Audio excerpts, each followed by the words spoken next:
Hello, my name is Marcus. I'm the compiler of a collection of therapy quotes entitled 1001 Windmills of the Mind, a collection of quotes taken from what's often called the psychodynamic or the psychoanalytic perspective, which long ago, as I understand it, was referred to by some as philosophical medicine. Some people call it a second language even, because this language seeks to be inclusive. It seeks to include all aspects of ourselves, our conscious self and aspects that comprise our unconscious self. So that's the theory, that we have an unconscious self, or a secret self, or a second self, or a double self, an alter ego even. It's the one who walks with me, who's not like me, who is me, the shadow soul. Someone's living my life and I know nothing about him. Darrow calls the secret self the skeleton, because you don't really see him, it's invisible. So you want to welcome the skeleton, he says, to the fireplace. Treat him as an honored guest who had a right to be, who has a right to be, a wise teacher teaching us that that wholeness can take place, that there is a conquest of the self, that we can achieve integration. Now this dialogue with the skeleton or the Phantom of the Opera character, or anything that represents the unconscious side of us, any kind of movement between two worlds. So we live in two worlds, right? And there's a movie, a French comedy fantasy movie called Two Worlds. I'm talking about the comedy one. And we saw in that comedy, it has English subtitles, that the guy literally went down a tunnel to this other world. That was a metaphor. It was a fairy tale type of world.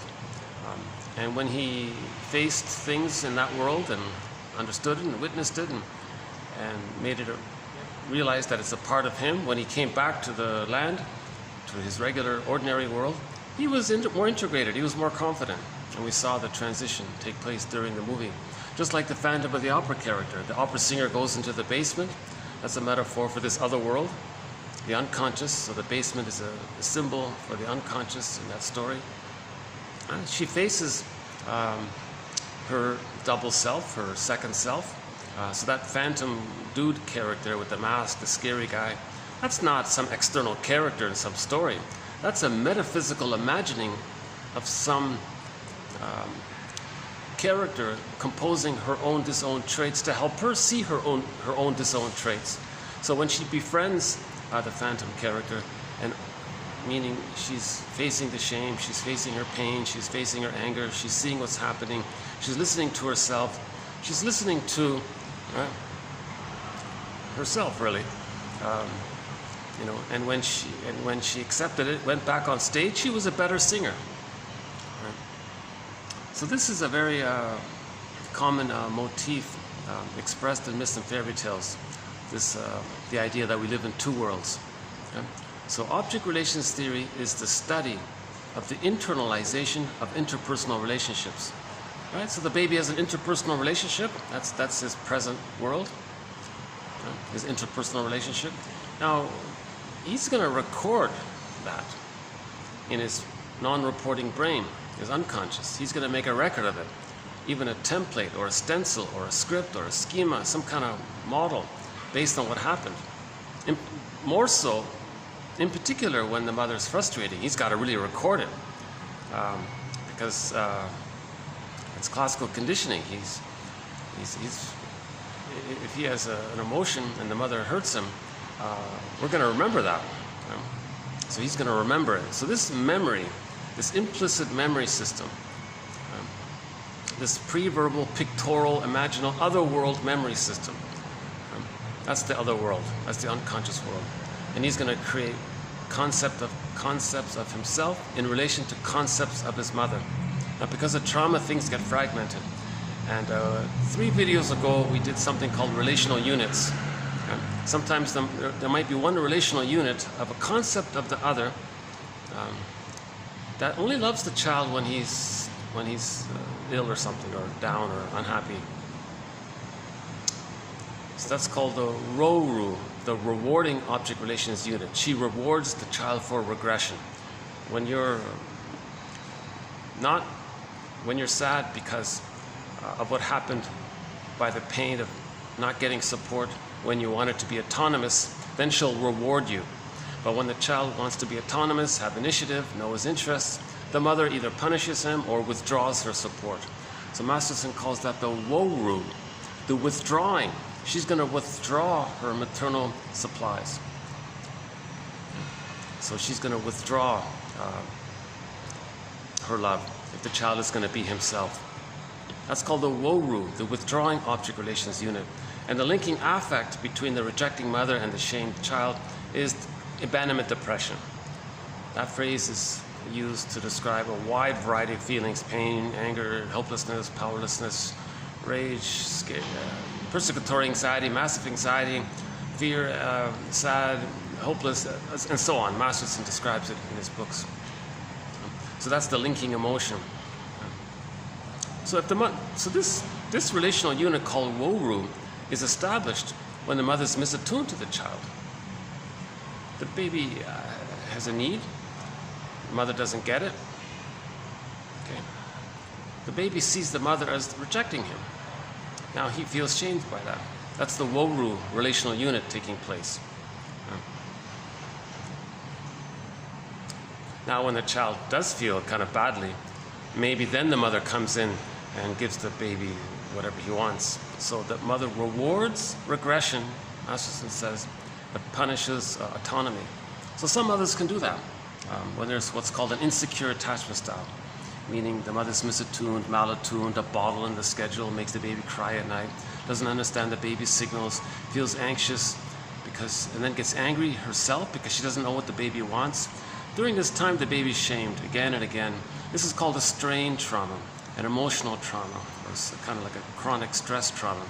It accumulates over time, all of these micro misattunements. And every time the child's innocence gets squelched, it's as if the earth opens up and the innocence gets yanked down into the unconscious. So we see that commonly in myths and fairy tales, right? Miss Kor there, in the myth Kor, Demeter, and Persephone. So Kor was on the field. The earth opened up and she was yanked down into the underworld. Okay? Now, the underworld, that's the unconscious. So that's repression. So the baby represses his feelings because it's too painful to have it. The mother couldn't see it, accept it, want it. The baby sacrifices his feelings to have the attachment to her. By the way, sorry about the sweat here. It's pretty hot out here. But I finally got back to this little venue here. My goodness. For the past 2 weeks, I couldn't use this spot. And I'm thinking maybe I might be able to use it for the next hour or two. But boy, I'm so glad to get back here. But it is, I don't know what the heat factor is, probably around 40 or something. Got the fans there. So sorry about my imperfect delivery here. It's a work in progress. I keep focusing on the importance of the quotes, the value of the quotes. Right? Let's see here. Would be nice to jump in the pool, actually.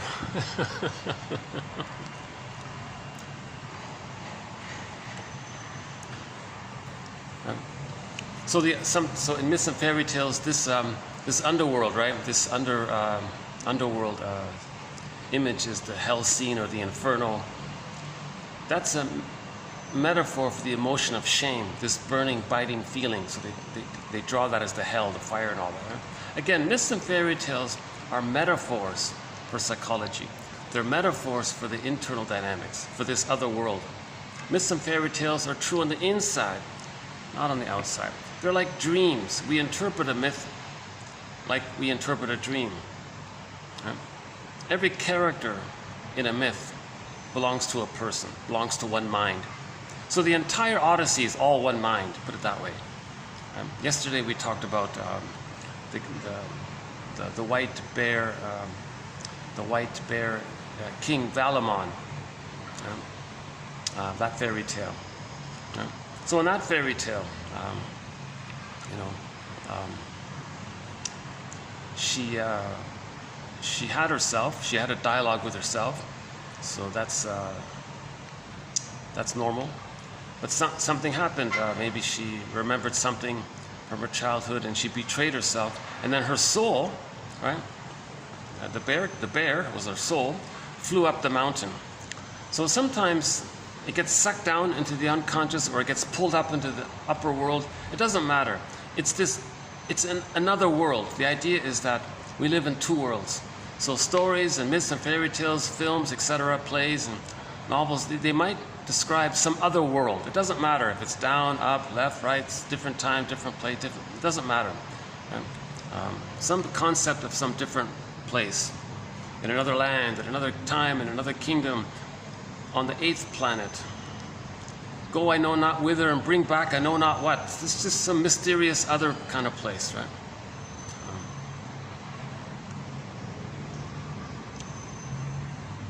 Go to the 9th moon, turn left, go to the 7th sun, go down to another galaxy, down the black, like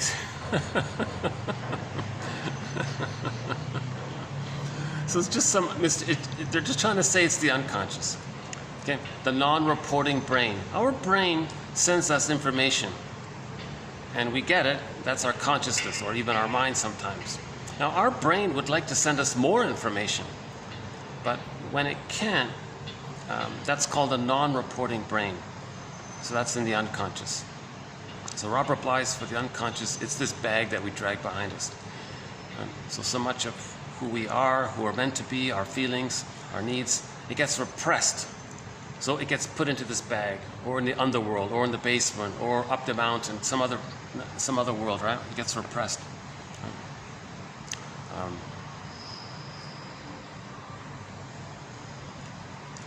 Yeah, and then Robert Bly says and then we spend the rest of our lives trying to get back what we put in the bag. So we want to convert unconscious memory to conscious memory, amnesic from amnesia, amnesic memory to conscious memory. Now with trauma, a lot gets put in there. A lot of his potential, a lot of his vitality, a lot of his feelings, a lot of his needs and interests, and had he been loved, who he would have been, that gets put into the bag. So there's a lot going on in that bag. It's very vibrant. In the painting called Stepping Out by Roy Lichtenstein, you can see the two sides, the two worlds. And now that character in the painting Stepping Out, he's traumatized. You can see this bored, bland look on his face. But meanwhile, beside him, you see this vibrancy, all this aliveness. And he's going through the motions. He doesn't feel real to himself. I feel, therefore I am. So he lost his feelings. Oh, that's some kind of flying critter. Not sure what that was.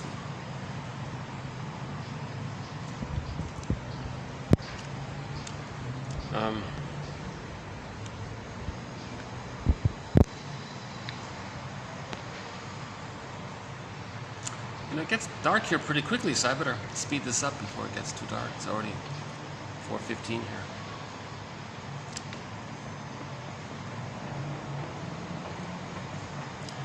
You know, I feel like I've discussed this Robert Bly's metaphor numerous times, so sometimes I feel like, why do I need to keep repeating it in every video?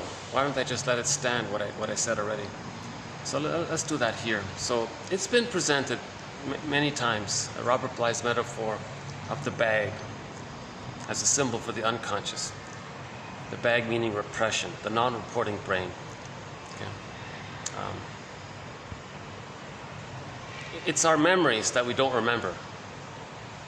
It's what happened to us that we didn't perceive. It's there. It's in this other world. Right? Now this other world thinks in pictures. It's pictorial. Hence the myths and fairy tales, lots of exaggerated images. Alice in Wonderland. Now the things are different in the dream world, in the fairy tale world. There's lots of displacement, because if there's feelings towards one object and it's too painful, it gets diverted to another object.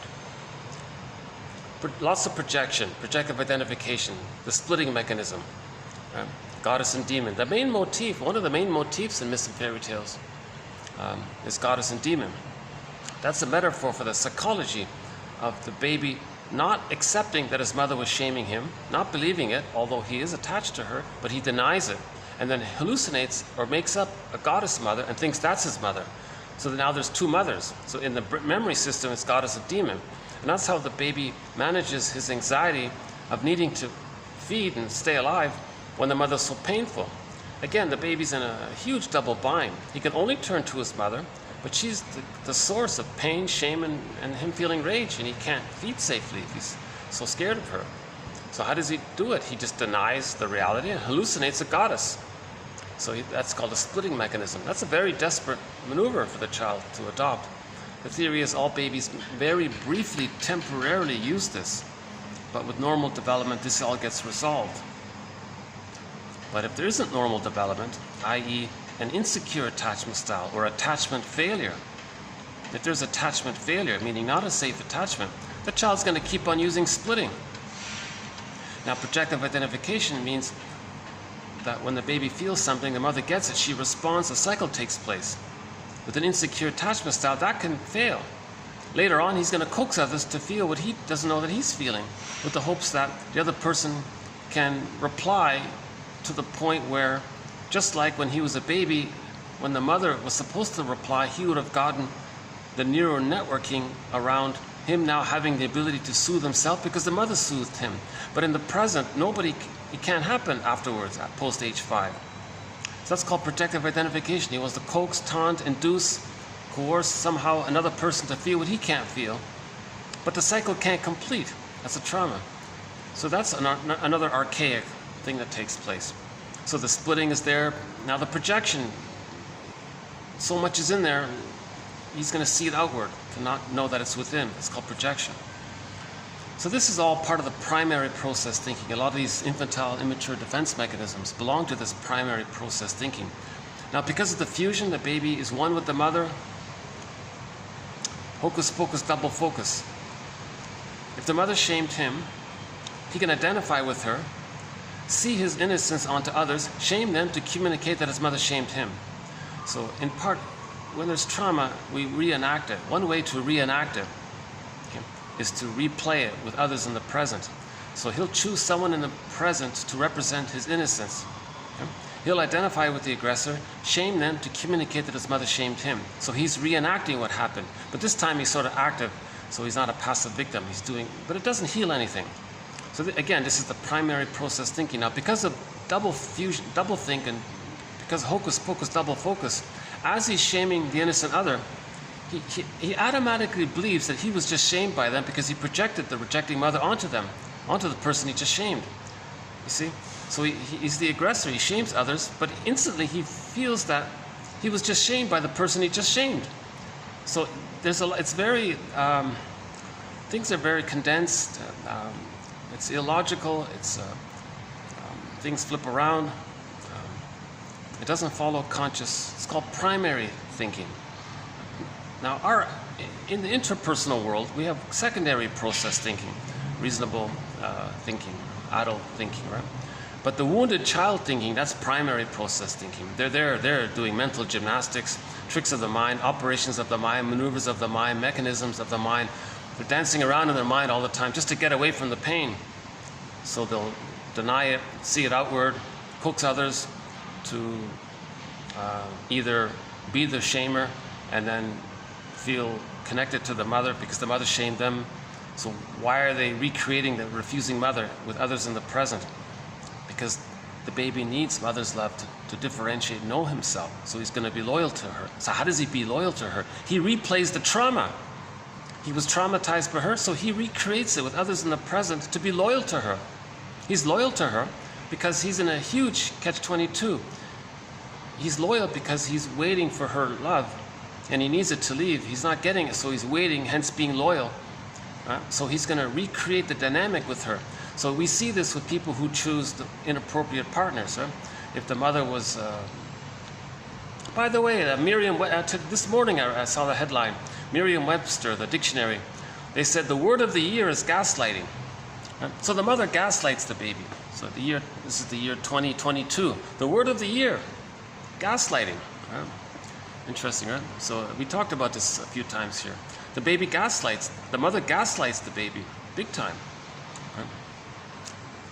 So if the mother gaslit the baby, they may do one of two things to reenact it.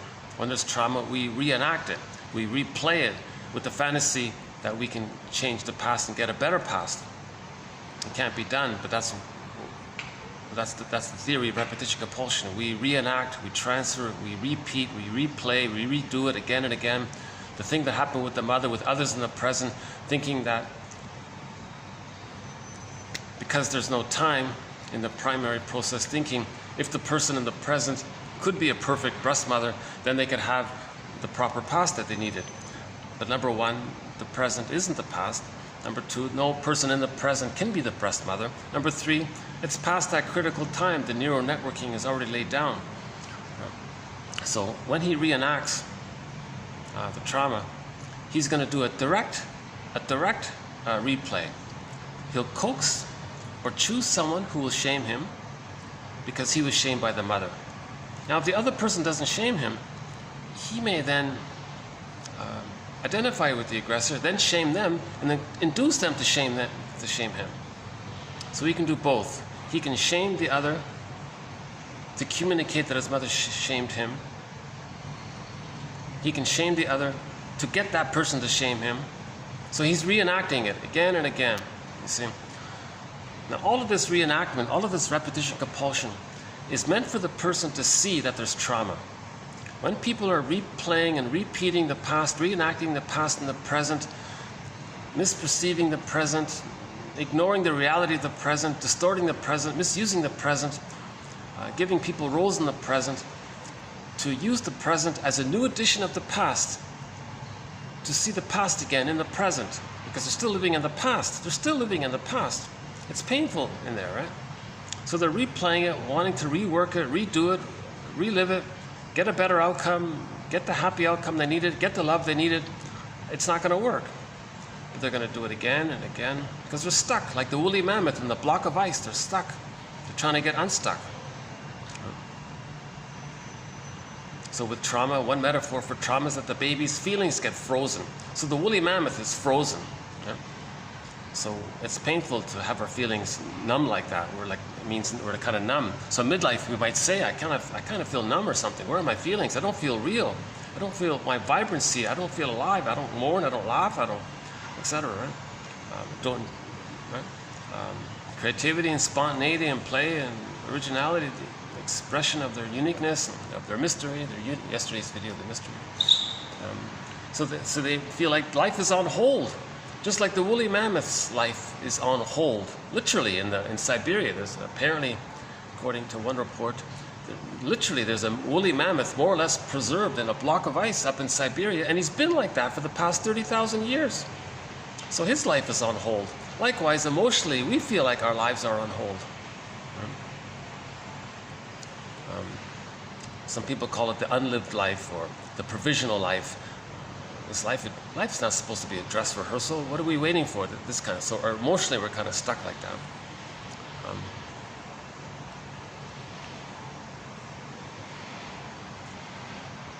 Yeah, I'm a little embarrassed in the moment, knowing that I'm drenched in sweat here. Sorry about that, jeepers, eh? I'm not sure if I can. You know, I probably could go inside and cool off a little bit if that'll help. But we're locked out here. Okay, let's get back to these quotes. Here, hold on a sec.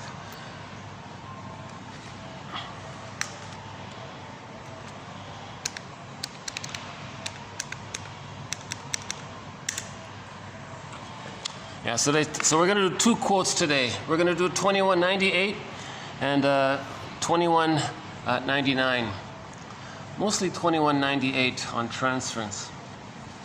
And we'll end up with one by Woodman there.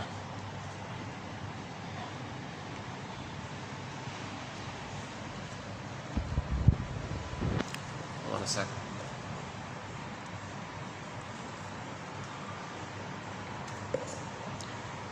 Yeah, maybe.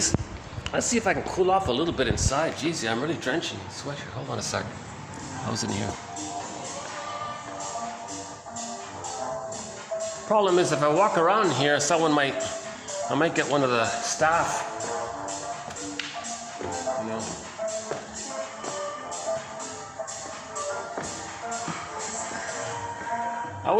Yesterday we did the video in here. But I don't want to push my luck.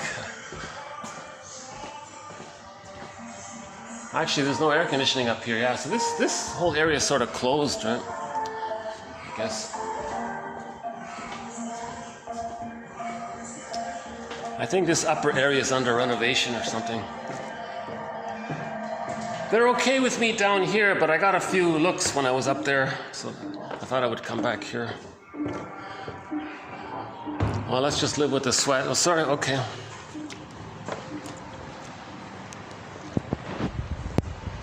Okay. Well, I know that how something's delivered influences a person's interest in the material. I just want to emphasize it's the quotes that are important. These quotes are written by shrinks and professors and analysts and psychoanalysts, Lowald and Masterson and Fenichel and Bergler and Fairbairn and Margaret Mahler, Melanie Klein, Karen Horney. These are very, what they say is very helpful. Try not to be discouraged by my awkward, anxious delivery. Again, my disclaimer, I'm not a professor, I'm not a shrink or anything. I'm not a doula. We have a thread about the birth. So we have 50 threads in 1,000, actually 52 threads. 52 threads, themes, or topics in the psychoanalytic perspective. There's a bird. Just a pigeon, right? Well, you've seen pigeons before, right?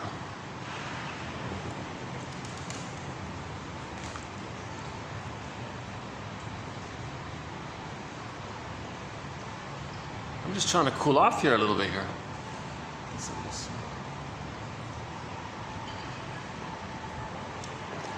See, it takes me over half an hour to walk here.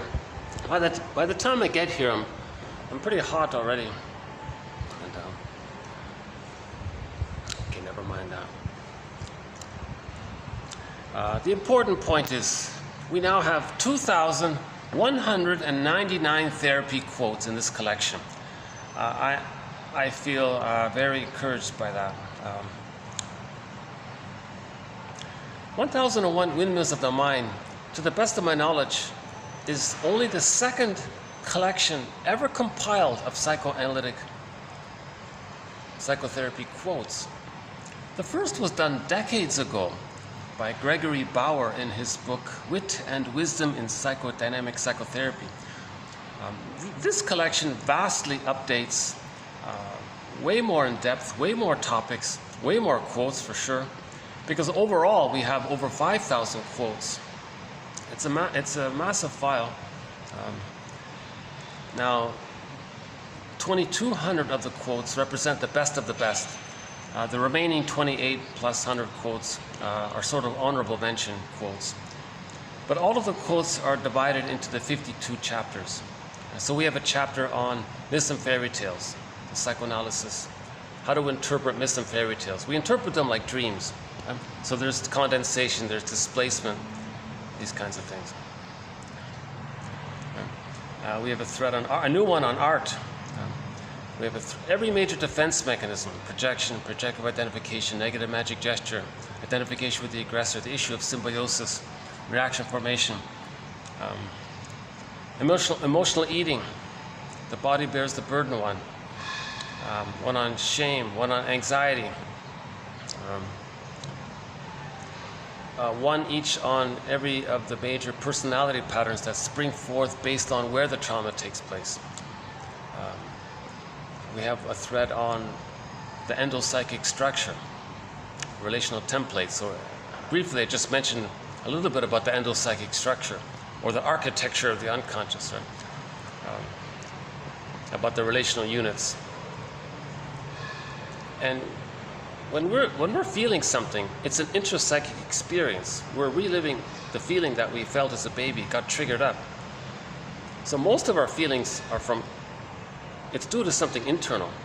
It's a replay of what happened in the past, and we're being triggered. So you don't want to blame the person too much. Generally speaking, they did some little thing, but you think so much about it. No, they were just a trigger. You're feeling something from the internal. the unmet wish for symbiosis with the mother. That's a very strong feeling, to not get the symbiosis with the mother. If the baby doesn't get the symbiosis with the mother, the baby feels immense persecutory anxiety. He thinks he's not going to make it. So that's why there could be a lot of strong emotions if you had high hopes to have a close relationship with your girlfriend or something, and it's unrequited. And you're disappointing, a little sad about it. But if you're feeling a real burning, oh my God feeling, that's the trigger that you felt as a baby but repressed. It just came up now. So the girlfriend who turned you down brought up the memory of the mother not meeting your symbiotic needs and the feelings around that. And those burning feelings are coming up. So you don't want to blame the partner too much and say how terrible they are and such and such. If you have strong opinions about the person who turned you down, direct all those opinions and attitudes towards the true source. At least do that. At least do that, because then you can look at the internal memory. You want to see that it's an intrapsychic experience that you're reliving. You're now feeling what you couldn't feel as a baby. You just got brought up in. So Morton Keeson says, if you're triggered by something in the present, just direct it to the parent. Whatever you're saying, oh, you this, you that, you did this, you did, just direct it to the parent.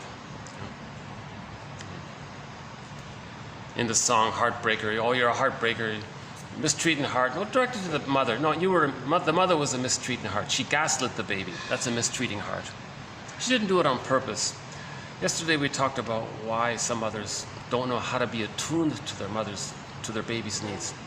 To the mother's needs. To their baby's needs.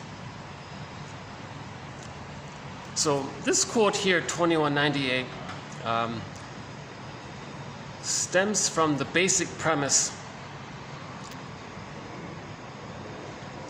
that when there's trauma, an interaction where the baby felt shamed, he couldn't process it, he couldn't perceive it, he couldn't complete it, he's frozen there. So he's going to replay it. He's going to reenact to metabolize it or mentalize it or process it or see it or know it or understand it or come to terms with it or experience it or feel it, to know it. The truth will upset you free to get some kind of cycle, get closure, to get the cycle through. So he wants to replay where he got stuck. So he wants to reenact it so he can get unstuck, because he thinks if he reenacts it, maybe in the present, he'll get a better past. It doesn't work, but that's sort of the theory about repetition compulsion. We reenact what bothers us to see if we can no longer be bothered by the past. How's that? We repeat what bothered us, thinking that maybe we can somehow no longer be bothered by the past. How's that? Yeah. Okay, so that's the theory of repetition compulsion. Now this, again, we either reenact it directly. Okay, mother shamed us, we coax others to shame us. Or we identify with the aggressor, shame them. So we are demonstrating what happened to us in childhood by our reenactments. Reenactments tells us it's a guide to the infantile past. That's how this quote ends here. The transference or the reenactment of the repetition compulsion is a guide to the infantile past. Right? It's a guide. It's showing us. It's a mirror for our infantile past. So when we reenact, either coaxing others to disappoint us, or we're disappointing them, that's a mirror to see that we were disappointed by the mother. Gaslit by the mother. Again, gaslighting. Baby has a wish. Mother, I want to feel safe with you. Can you be there for me? Sorry, baby. I'm busy. You don't really need it. You got to be tough. Come on. I don't need it. I don't need safety with you. No, you don't. No, I do. I need safety with you. I need a connection with you. No, you don't. Forget it, baby. You don't need it. I don't need it, really? He's distorting his reality, his truth. He does need it. So he's gaslit. So, oh, okay. So his need for safety with the mother gets repressed. but mother, I feel kind of angry by losing my feelings and my needs. It's very scary and painful, and I'm quite angry by this. Mother says, what, you have certain feelings? I don't see it. No, you don't have those feelings. Yes, I do. No, you don't. I don't. Now the baby has to agree with whatever the mother says to have some kind of attachment, even if it's a painful attachment. So for the attachment, the baby will agree. Oh, I don't have those feelings of pain, shame, and rage in the unconscious. So the mother's gaslighting the baby every time she is misattuned. When the mother doesn't see the baby, then the baby can't see himself. When the mother doesn't hear the baby can't hear himself. When the mother doesn't feel the baby can't feel himself. This is called mirroring. The child needs to be mirrored after they hatch out of the egg at post 5 months. Now the maternal holding environment is also a form of mirroring, but the quality is different. In the first 5 months, that's the extended womb. Mother just meets the baby's needs. Like the baby's needs got met in the uterus, the mother sort of continues that unconditionally. And the mother's attuned and she can do it. Now when the child hatches out of that second womb, metaphorical second womb, the psychological egg, the stage of symbiosis, the stage of the mother-infant dual unity period, the fusion, which lasts roughly 4 to 5 months. Then the baby starts to hatch out, meaning he's now getting a sense that they're separate people, that he is he and she is her. Oh, there are two people here. It's not all just him. So infantile megalomania is starting to dissipate already.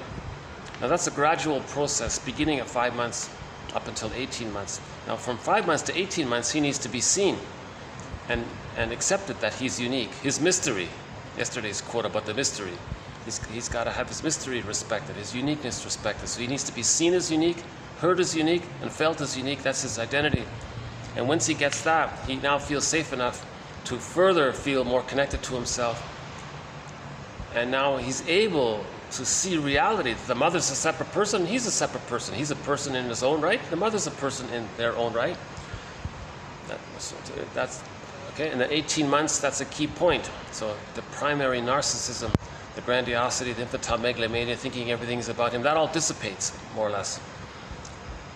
And then from 18 months to 36 months, he needs a different kind of support. So I won't redo the whole thing here about Margaret Muller's theory about what's called the separation individuation process. The child has to separate from the mother, differentiate, then he becomes himself, individuation. He's got to go through this process. If the child is fixated during this process, he's stuck somewhere along that line, he's fixated there, a personality pattern can spring forth, a character structure, a personality pattern can spring forth based on where the fixation takes place. If he's stuck very early on, between birth and 5 months, oh boy, that's the bully pattern, the Iago pattern, lower functioning BPD pattern, some of these symbiotic character disorders, I'm not sure about them still, a lot of the criminotic things, antisocial, a lot of these very troubled ones are there. If the child is fixated between post 5 months, but at 18 months he couldn't differentiate. If he's stuck in there, that's the narcissistic pattern and the various forms they can take. If they're stuck between 18 months and 36 months, that's sort of the clinger, the pleaser, the codependent, the helper ones. And we talk a little bit about, so each one of these personality patterns, that's sort of a thread on their own. So that takes a while to go through, right? So 1001 Windmills of the Mind covers a fair bit of ground. So transference is basically synonymous with repetition-compulsion, because we're going to transfer the past and the present. The compulsion that does that is called the repetition-compulsion. So the trauma leads to repetition-compulsion. Repetition-compulsion is we're going to transfer, right, from the past to the present. The past gets assigned or transferred onto the present, gets transferred, the past gets transferred onto the present.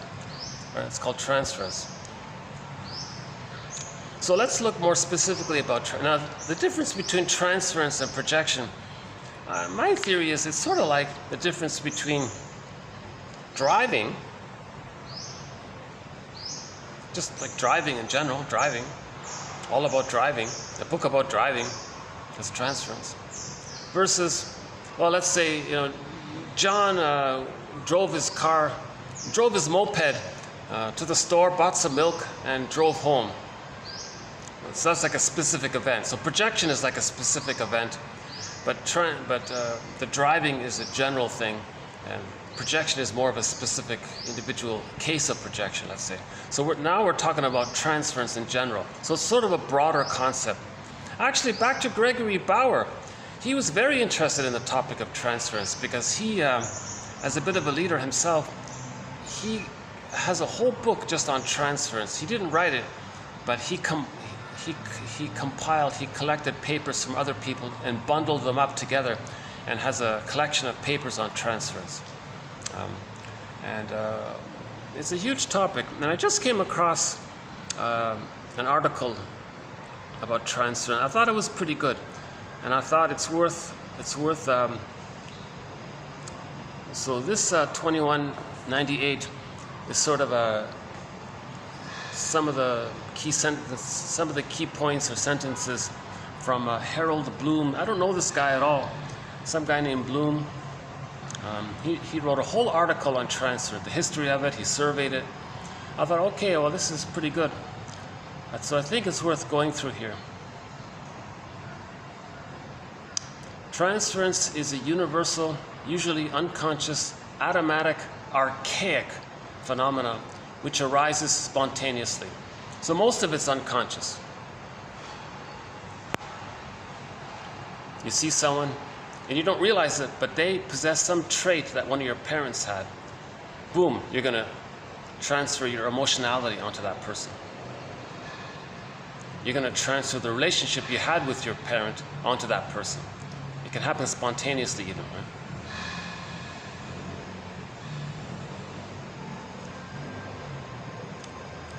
Unconscious, automatic, archaic phenomena. Because of this compulsion to heal, because of this compulsion to get our infantile wishes met. It's painful for the baby to not get the love. So he's going to see the person in the present as the mother, basically. And he wants their love. I love you, you're perfect, now change, kind of thing. Oh, there's our little bird there. No, that's not a pigeon. What do you think that is? Looks like a pigeon, but he's not. He's something else. I don't know, can you see it? It's funny, when I hold this camera, it doesn't line up to what I'm pointing to. I don't know if you can see it there.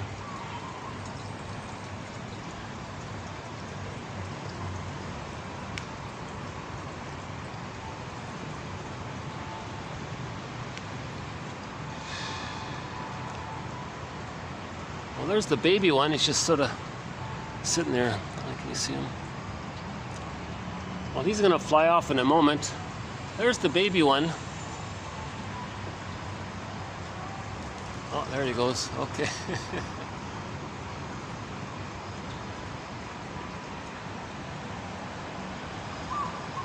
Massive hotel complex.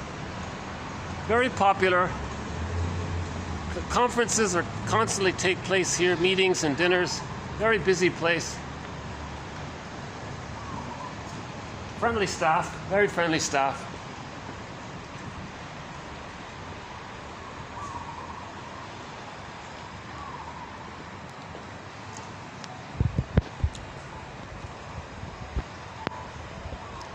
The friendly staff, makes travelers, the experience for travelers pleasant, to have friendly staff. My theory is most people who work in the hospitality industry have the codependent pattern.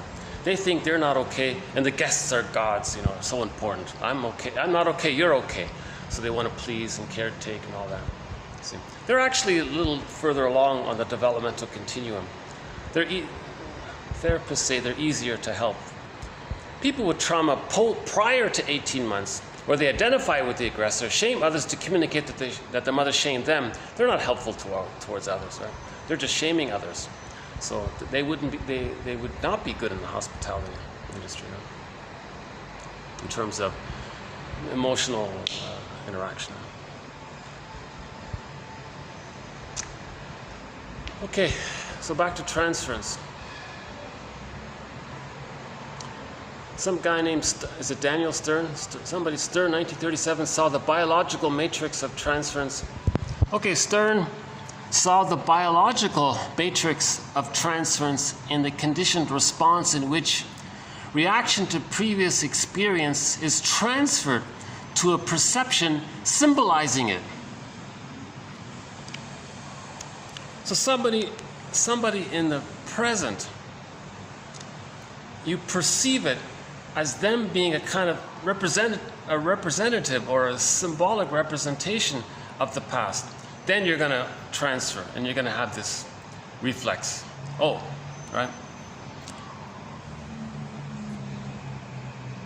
See, a lot of prejudice comes from there. If you see someone who's very safe or disadvantaged even, so that means they're safe, you might see your innocent child onto them and shame the other person to communicate that the mother shamed you.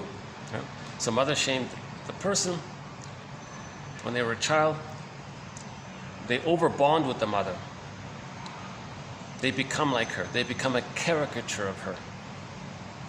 So they're going to reenact that. So they're going to see their shamed innocent child onto some safe substitute other. If they're wounded, that's safe, even more safe for them, right? Then they're going to shame them through their negative humor, dark humor, sardonic humor, to communicate, to reenact, to show that the mother shamed them. Now, the innocent victim is not going to say, "You're shaming me. Are you trying to say your mother shamed you? Are you trying to communicate what happened to you?" That's the therapist's job, right? They'd be enraged if someone pointed that out to them, right? I guess, generally speaking. Because a person who identifies with the aggressor, they have the narcissistic pattern. That's their identity. If you question their mother, you're questioning them because they've become the mother. So if you question what the mother did, you're questioning their identity. And they don't know that the shamed self onto them, that's their true self. So the person they just shamed, they represent their identity, right? So they're really lost. The person they just shamed is them. Right? Projected. It's them. So that person, that shamed person is saying, I think you might be reenacting. Are you reenacting what happened to you? He's actually, that's you helping yourself in a way. The other person is playing the role of you helping you. And then you're going to shame them because you're so determined to insist to show up the mother, to stay loyal to the mother, to protect the mother. The shamer is protecting the mother. Because the template is, with trauma, the baby protects the mother. And then he's going to be loyal to the mother for the attachment. Now, protecting the mother was the condition for the attachment. Okay? Remember, the mother was uncomfortable with the child's feelings and needs. So when the child squelched his feelings and needs, repressed it, whooped down into the other world, joy and sadness in the Disney movie went down into the other world. They went up that tube.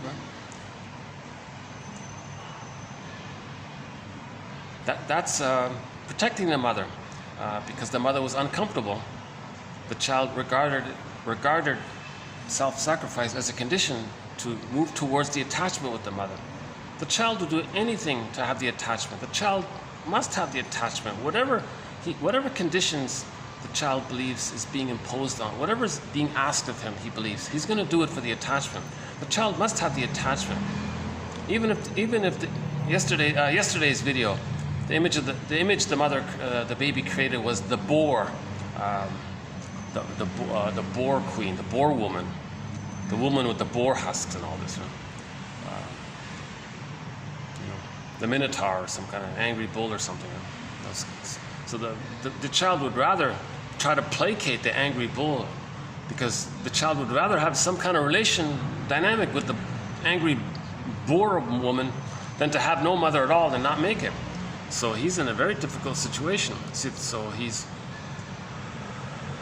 And the more rejecting the mother is, the more he needs her. So the more loyal he's going to be to her.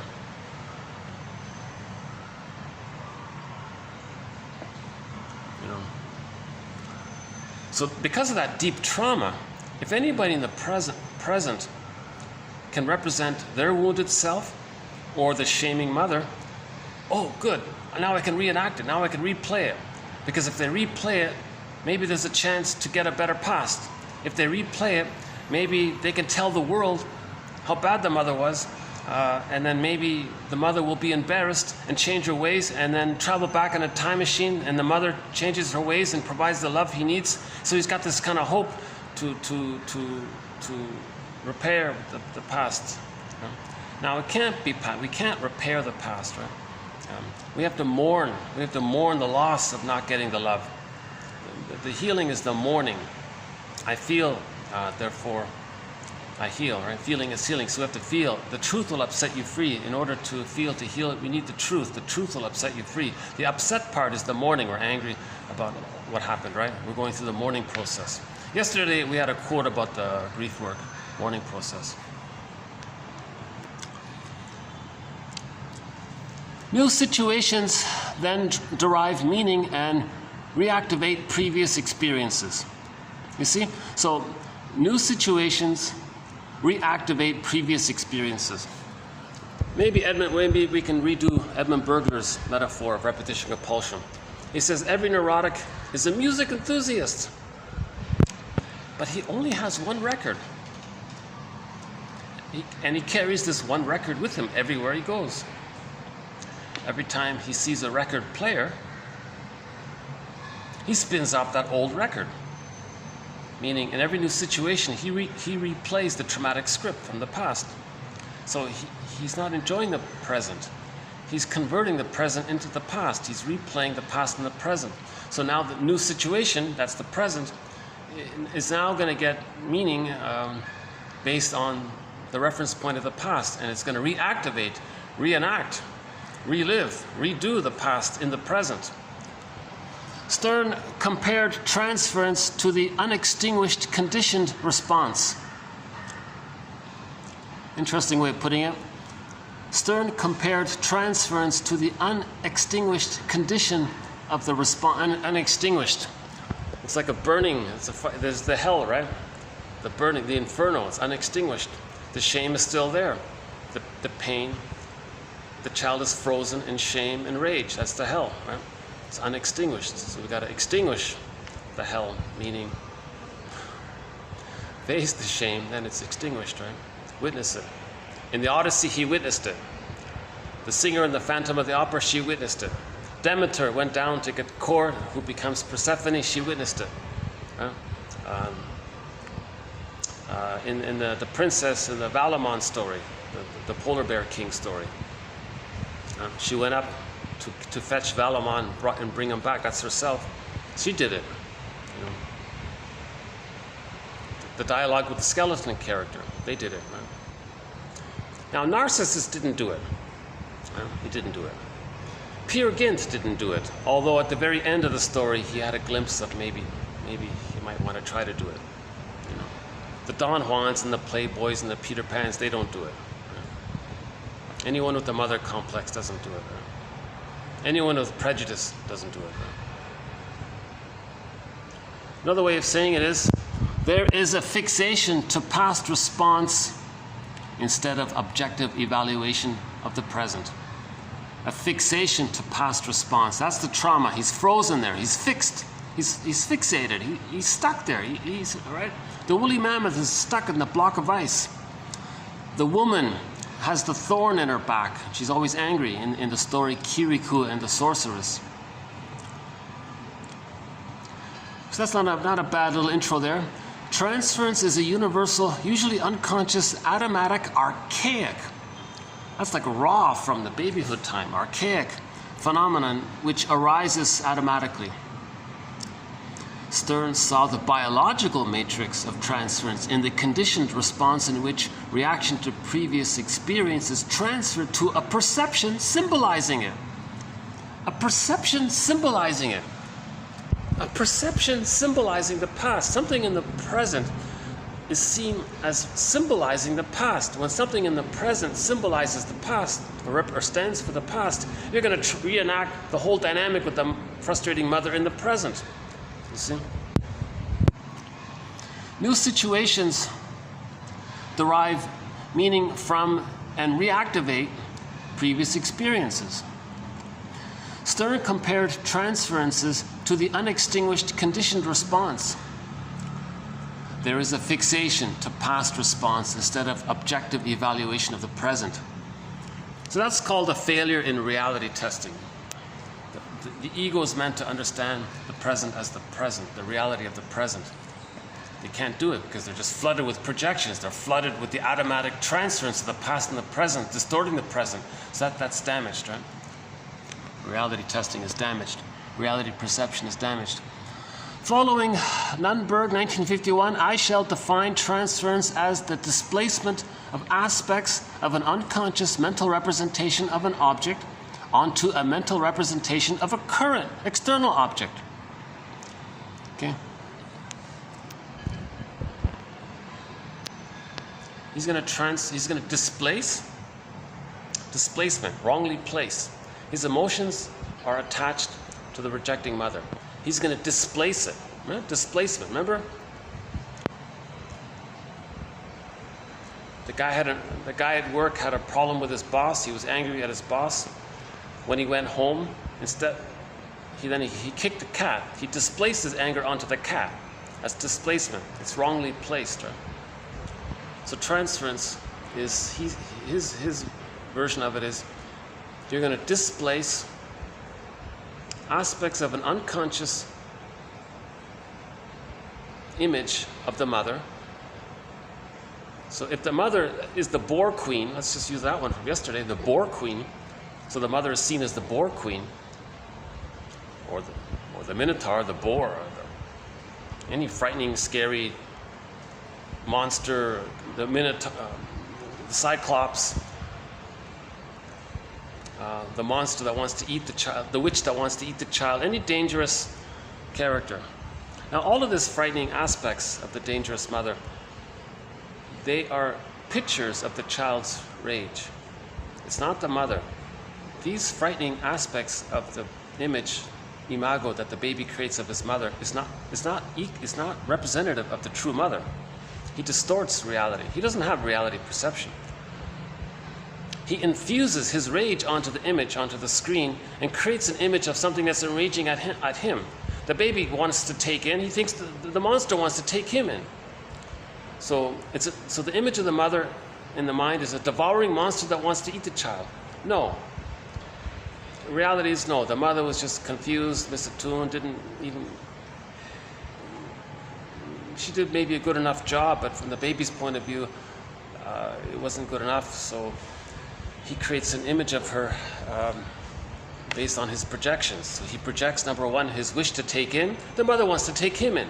So the witch wants to eat him. So she's the boar animal, right? The devouring.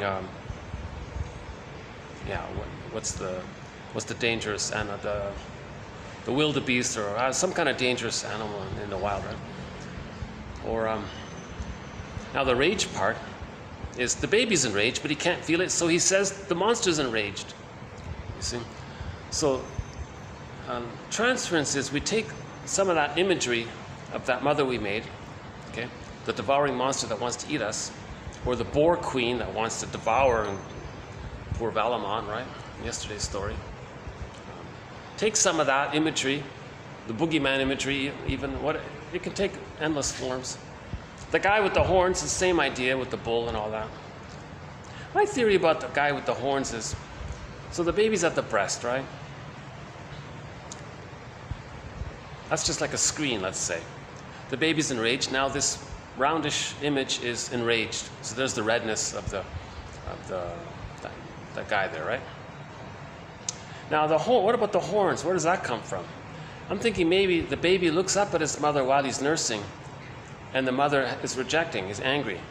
So he condenses or blurs together the image of the breast and the angry eyes of his mother and puts it as one image. Maybe that's the horn. I'm just guessing, I don't know. Some people say it might be. Some people have other theories, but so we'll look into that one. Got to start somewhere. Okay, so he's going to displace aspects of an unconscious mental representation of an object that's called the imago, onto a mental representation of a current external object.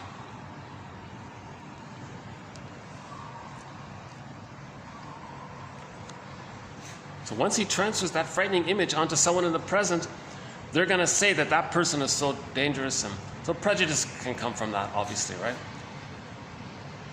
Now, while they're doing that, while they're seeing the frightening boar queen onto the other and saying how dangerous and threatening they are, at the same time, their anger is repressed, so they project their anger. That's encoded by saying that they're dangerous because they're so angry. That's their own anger. At the same time, they identify with the monster in terms of the aggression, and they want to be an active version of the rejecting mother. Now, while they think the other is shaming them, they're going to shame them, simultaneously feeling that they've just been shamed while they just shamed them. There's the hocus pocus double focus because of the fusion. They both take place at the same time. That later on manifests as people being very skillful to lie to you and double think and make you think this, and you thought they said this, and make you think that, and you just got blamed. You just got tricked into thinking how good they are for doing something terrible.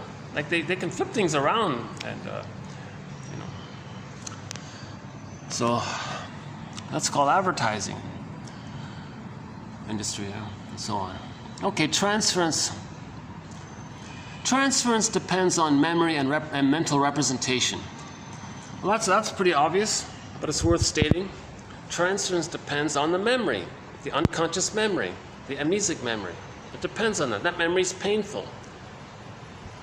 That's the fuel of the transference, the memory. It's this compulsion to make the unconscious conscious.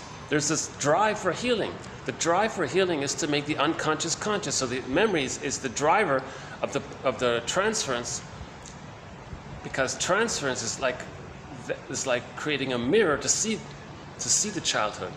Transference is a mirror to the infantile past. Being aware of our transference, seeing what we just did and noticing what we believe, what we just said, that's like creating a self-reflection, a mirror to understand the infantile past. Because we're reenacting the infantile past with the fantasy to get a new infantile past, a happy infantile past. So repetition-compulsion is the fantasy that we can convert a painful infantile past into a happy infantile past if we can relive it in the present. It's obviously it's called a secondary delusion. It can't be done. There is time. Something in the present isn't the nursery. We're no longer in the nursery. Humpty Dumpty. We can't go back. Right? So one recent quote about the Humpty Dumpty rhyme was, the person can't go back. The image is, he can't go back to the way he was after. Okay, never mind that one too much.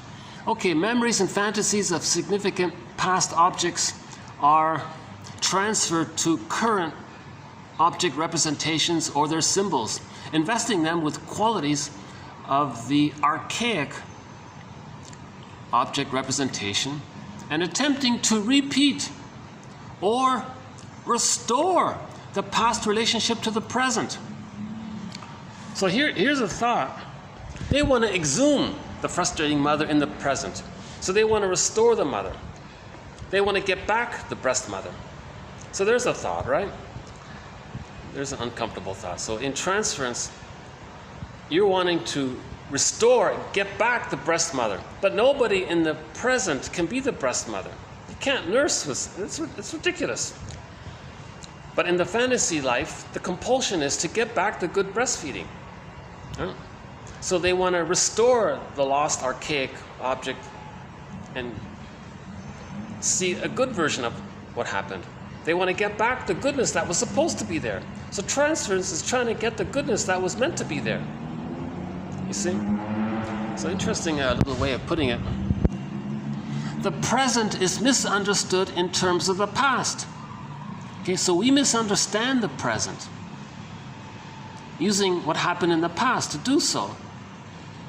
In other words, all of our emotions from the past are being transferred into the present, therefore we're misunderstanding the present. Again, the present is misunderstood in terms of the past. The past is repeated in the present.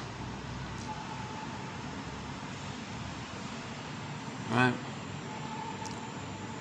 Transference utilizes the primary process, achieving a timeless perceptual identity between the past memory image and the current object precept. That's why people say we want to learn from the past. If we don't learn from the past, we're going to repeat it. That's the basic idea. We repeat it until we learn. When we learn, we stop repeating. Russell says we repeat because we lost our feelings. We don't have our feelings, and that's why we are repeating. If we learn about that and get back our feelings, then we stop repeating. So we want to learn from the past. The past was we lost our feelings. That's the morning. Get back our feelings, we stop repeating. That's what he means, right? Transference utilizes primary process. Okay? So primary process, that's all of those early infantile archaic defense mechanisms of the mind, the splitting mechanism, denial of the truth, believing the lie, the mother's a goddess. That's the splitting mechanism. Hocus pocus, double focus, okay? That's all this primary, things flipping around, things morphing, things exaggerating. The benign mother is a monster? No, that's primary process thinking. Okay? Achieving a timeless perceptual identity between the past memory image and the current object precept. You see? Repetition-compulsion is because it's timeless in the unconscious. So they're going to do it endlessly because it's timeless. So the timeless perceptual identity from the past memory image, okay? Primary process means projection. They're going to project or transfer because of the timelessness onto the present. But the past babyhood mind doesn't understand the present as being different from the past. So the primary process is called transference or projection. You see? So we're taking something from the timeless world and putting it into the world where there is time, basically. The perceptual identity is related to unconscious wish fulfillment and reflects the mechanisms of displacement and symbolization.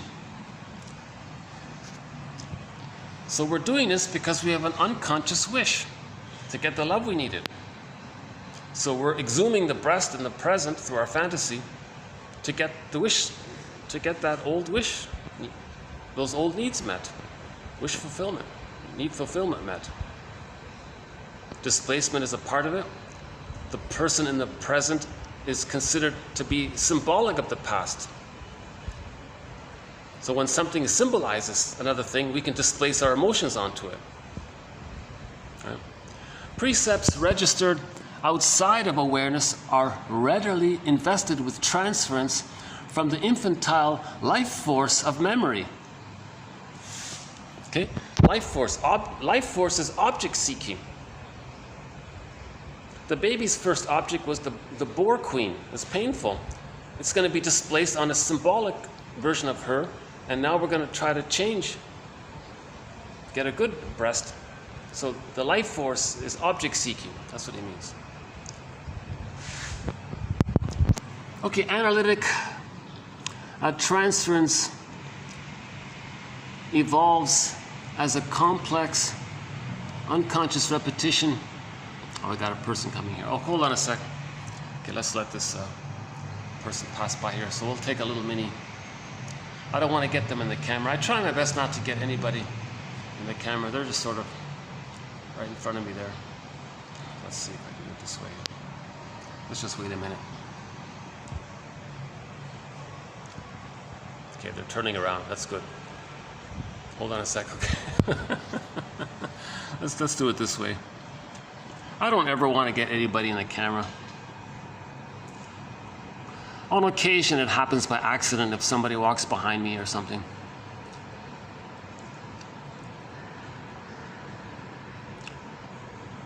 Okay, they're halfway They're halfway exiting.